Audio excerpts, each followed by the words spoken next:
time you walk into the room, got me feeling crazy, shot my heart boom boom.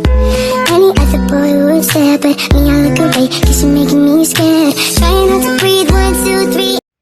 Halo semuanya, perkenalkan nama saya Rosa Pantira. Pada kesempatan ini saya akan menjelaskan tentang autentikasi, manajemen kunci, sertifikat, dan website enkripsi dekripsi yang telah saya buat. Autentikasi adalah proses untuk memastikan identitas pengguna atau sistem yang mencoba mengakses suatu layanan.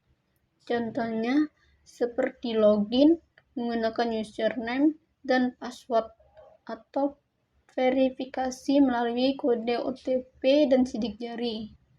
Tujuannya supaya hanya orang yang benar-benar berhak yang bisa mengakses data. Jadi intinya autentikasi itu langkah awal buat mastiin ini beneran kamu atau bukan sebelum memasuki ke sistem. Manajemen kunci.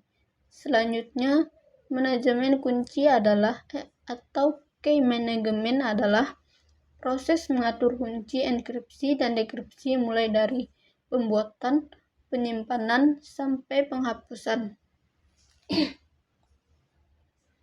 Kunci ini sangat penting karena digunakan untuk mengamankan data. Kalau kuncinya bocor, maka data bisa dibaca orang lain. Sertifikat digital.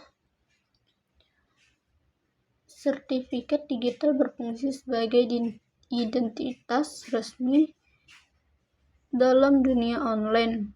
Biasanya sertifikat ini dikeluarkan oleh lembaga terpercaya yang disebut Certificate Authority atau CA. Kalau sebuah situs punya tanda gembok dan tulisan HTTPS, artinya situs itu punya sertifikat yang menunjukkan kalau situsnya aman dan terverifikasi.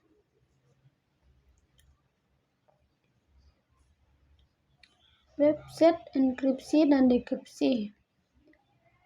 Saya juga membuat website sederhana untuk melakukan proses enkripsi dan dekripsi.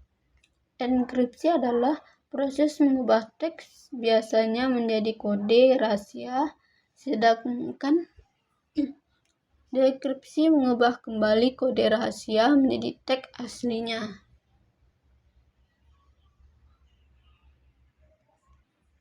Ini adalah tampilan awal yang saya bikin. Website ini memiliki 5 metode enkripsi, yaitu MD5, BASE64, SH256, root 13, Chaser dan Chaser Cipher. Selanjutnya saya akan mendemonstrasikan website enkripsi dan dekripsi yang sudah saya buat. Website ini saya buat menggunakan Visual Studio Code dan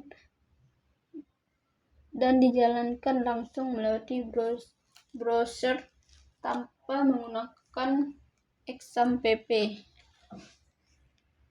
Di sini ada kolom input dan 5 metode, kolom enkripsi dan dekripsi. Di sini akan muncul hasil dari input ini. Dari 5 metode ini saya akan memakai 2 metode saja, yaitu MD5 dan Chaser Cipher.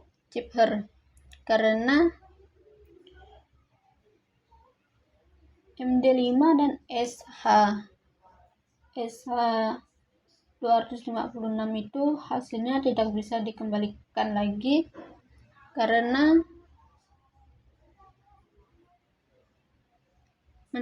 yaitu on-way hash dan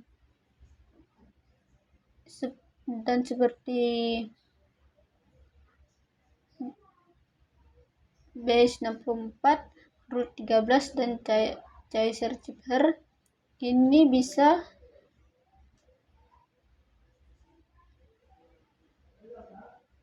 menggunakan dekripsi. Pertama, saya akan mencoba MD5. Saya akan masukkan teks yaitu Valentira 123, lalu klik tombol enkripsi. Hasilnya akan muncul deretan karakter acak seperti ini. MD5 termasuk on-way hash, jadi hasilnya tidak bisa dikembalikan ke teks OC aslinya, seperti ESA256 juga tidak bisa dikembalikan ke teks aslinya. Metode yang kedua, saya akan menggunakan base64.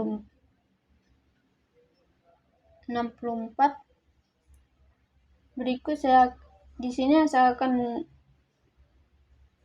menginput sebuah teks yang berisi Valentira 123.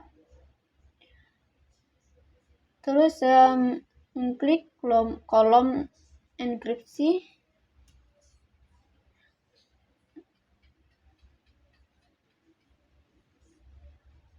Hasilnya akan menjadi kode seperti ini.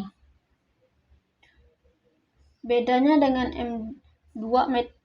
metode MD5, sebelumnya base64 ini bisa didekripsikan kembali. Kalau saya klik tombol dekripsi, hasilnya akan kembali ke teks aslinya. Saya akan coba.